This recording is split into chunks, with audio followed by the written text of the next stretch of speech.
Now at 5:30, one person's dead, 3 others injured after a shooting in Winchester. We'll have the latest details on the investigation. Also on WKYT this morning, we're learning more about a Lexington man charged with murder this morning. We'll have the latest on previous charges against him.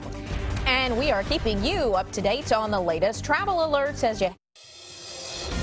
Tracking, alerting, protecting. This is WKYT This Morning. Good morning to you and welcome in on your Christmas Eve. We're delighted you're with us on WKYT This Morning. I'm Bill Bryant. And I'm Rebecca Smith. I'm just glad I don't have to say Christmas Eve Eve. Well, you know. Like I had to say yesterday. Right. Looking ahead to Christmas Eve. And like hopefully, I said, if you really pulled that off and started at the beginning of the year, it'd be a long word, wouldn't it? Yes, it would. And Micah, what do you say? I mean, hopefully the weather's going to be nice for Christmas Eve. Yeah, unfortunately, it kind of looks a bit ugly. I mean, widespread showers expected, maybe even a few rumbles of thunder there. And as we go off into the night, we'll get a few flakes here and there for Santa coming on into town. Not only that, but a wind advisory goes into effect later on this afternoon, off into the nighttime hours. Those winds 20, 30 miles per hour, throwing in those gusty showers in here, and also gusts even high. It's about 40 to 45 miles per hour. It's going to be very windy. 52 degrees there in Lexington. We're sitting at 56 in Jackson, 54 in Somerset. Look at the cold air trying to move on in. It'll take some time. I think by the afternoon, that's when you'll start to feel a difference. Not a big difference. You won't feel the big difference until later on this evening and into the night. That's when we start to see that possible transition into snow. What are the latest weather models showing now? Well, I'll show you that coming up in just a few minutes. Okay, we'll see you in a few. We thank you. Let's get to the news. One person is dead and 3 others are injured after a shooting in Winchester. The shooting happened last night around 8 o'clock at an apartment complex on Oxford Drive. WKYT's Mark Barber is live from the scene of the shooting with the latest. Mark, good morning. What do we know at this point? Good morning, Bill and Rebecca. Well, in the past 20 minutes, friends of the person who was shot and killed have started coming by the Summit Apartments here, searching for answers through their tears. Obviously, a very difficult morning for many here. Now, police say of the 4 people who were shot, 1 is dead, another is in critical condition, and 2 others are in the hospital. Officers tell us the shooting victims were found on 2 different floors in the apartment building. Investigators believe the shooter may have been in an apartment on the 2nd floor because they say that many shots were fired through the floor and into a ground floor apartment. Now, we're told some of the victims know who shot them. However, no arrests have been made and police have not named any suspects.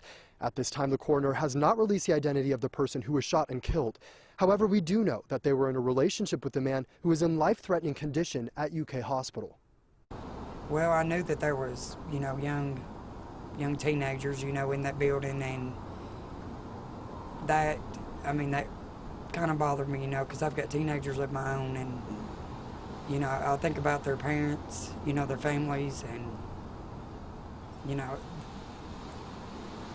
I just want them all to know, that everybody's praying for them.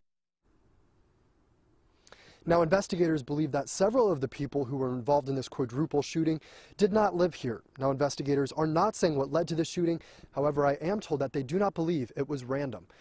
Live in Winchester, Mark Barber, WKYT. Lexington police are still looking for some teens this morning after they say the kids crashed a stolen car. Police tell us the car was traveling up Spangler towards Kirk Levington when it hit a fire hydrant and then a parked vehicle flipped over on its top. 4 teenagers were in the vehicle. 2 were taken to the hospital with minor injuries. The other 2 ran away from the crash. We're learning more this morning about a Lexington man who's accused of murder. Tarico Williams, he is charged with murder in the death of Walter Gray. He was shot multiple times on Warnock Street on November 16th. We now know that Williams was already in jail with nearly a dozen other charges. Some of those include robbery, assault, cocaine trafficking, and multiple counts of possessing a handgun as a felon. New this morning, Lexington police arrested a man they say pretended he was a relative of a victim in order to force his way into her home. Police say the victim told them 30-year-old Jesse Nance knocked on her door saying he was a relative in order to get in to open the door. That's when police say Nance started shoving her and demanding money from her. She says Nance finally ran off when he saw her children run out the door to get help. Nance is charged with burglary. The time is 5:35 on WKYT this morning. Lexington police are still trying to figure out what led up to a crash that sent 6 people to the hospital. That happened Tuesday afternoon on Russell Cave Road, just inside New Circle. Police say it appears that one car T-boned another. 5 people, mostly children, inside a Lexus had to be cut out of the car after the crash. They were all taken to the hospital along with the driver of the other car. Police say an adult in the Lexus was in critical condition. Well, it is Christmas Eve, yay, and as you're getting ready to travel for the holidays, we do have some travel alerts for you. I want to keep you updated. We're already seeing some canceled or delayed flights out at Bluegrass Airport, and those will mostly start around mid-morning. WKYT's Whitney Wetzel is live from the airport with the latest on what to expect for holiday travel. Good morning, Whitney. Good morning. Well, if you take a look behind me, you can see that Bluegrass Airport is busier than usual this Christmas Eve, but of course that is expected. Unfortunately, though, the weather is affecting some flights here. The National Weather Service predicts Christmas Eve precipitation from Missouri to Michigan, with rain turning into snow in some areas. Several inches are expected in Illinois, so some flights to and from Chicago out of Bluegrass Airport have already been canceled. Now, if you're planning to fly down south, severe storms yesterday killed at least 4 people. They also damaged homes, businesses, and cars, as well as knocked out power to thousands of people.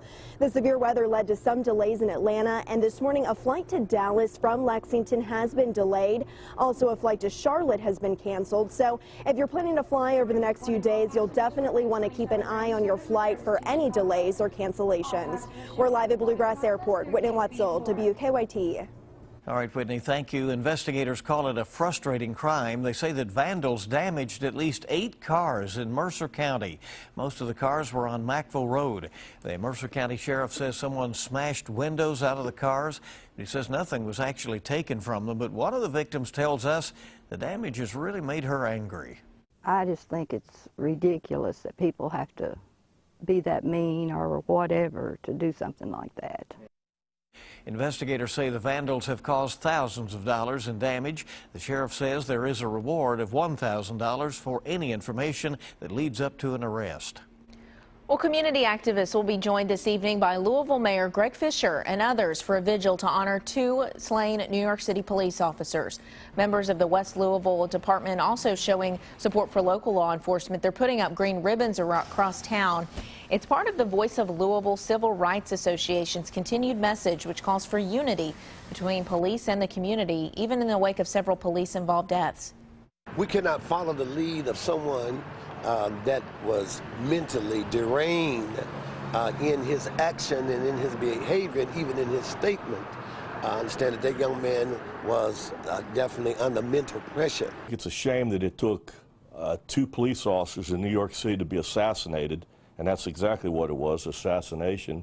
You know, in order for, you know, people to realize what we do out here. Tonight's service will be held at 11 o'clock at Jefferson Square. The former Navy SEAL who claims to have killed Osama bin Laden is now being investigated. Robert O'Neill says he fired the bullet which killed Osama bin Laden. Now the Navy confirms it is investigating whether he revealed classified information. The Navy didn't explain the allegation nor what information could have been leaked. The controversial film The Interview will actually be shown after all in some theaters. It comes after Sony Pictures pulled the film last week after terror threats from a hacker group. Sony has said it will allow select theaters to show the film beginning tomorrow, Christmas Day. The movie is about a plot to kill North Korea's leader. Some independent theaters said they wanted to show the movie despite the threats, and Sony agreed, granting permission to more than 200 theaters. I think it's really the outpouring of people all over the U.S. and the world who want to support, you know, freedom of creativity, freedom of expression. Some theater owners say they will have extra security on hand to make sure moviegoers are safe. Managers of the theaters of Georgetown tell us they plan to show the movie on Christmas Day. No times have been set yet. The Kentucky Theater in Lexington also hopes to show it, they say, but it won't be until next week at the earliest. Former President George H.W. Bush has been taken to a Texas hospital. His spokesman says the former president was experiencing shortness of breath. He was taken by ambulance to Houston Methodist Hospital as a precaution. Bush is 90 years old. He was hospitalized in November of 2012 with bronchitis, but he recovered from that after about 2 months. Well, there's been a boil advisory put in place for part of Franklin County after a water main break. That break in the Farmdale Water District in Frankfort happened yesterday evening. Emergency management says that the water main break will affect people along South Benson up 151 to Huntington Woods. While the water main has been fixed, authorities say the boil advisory will be in place for the next 2 days.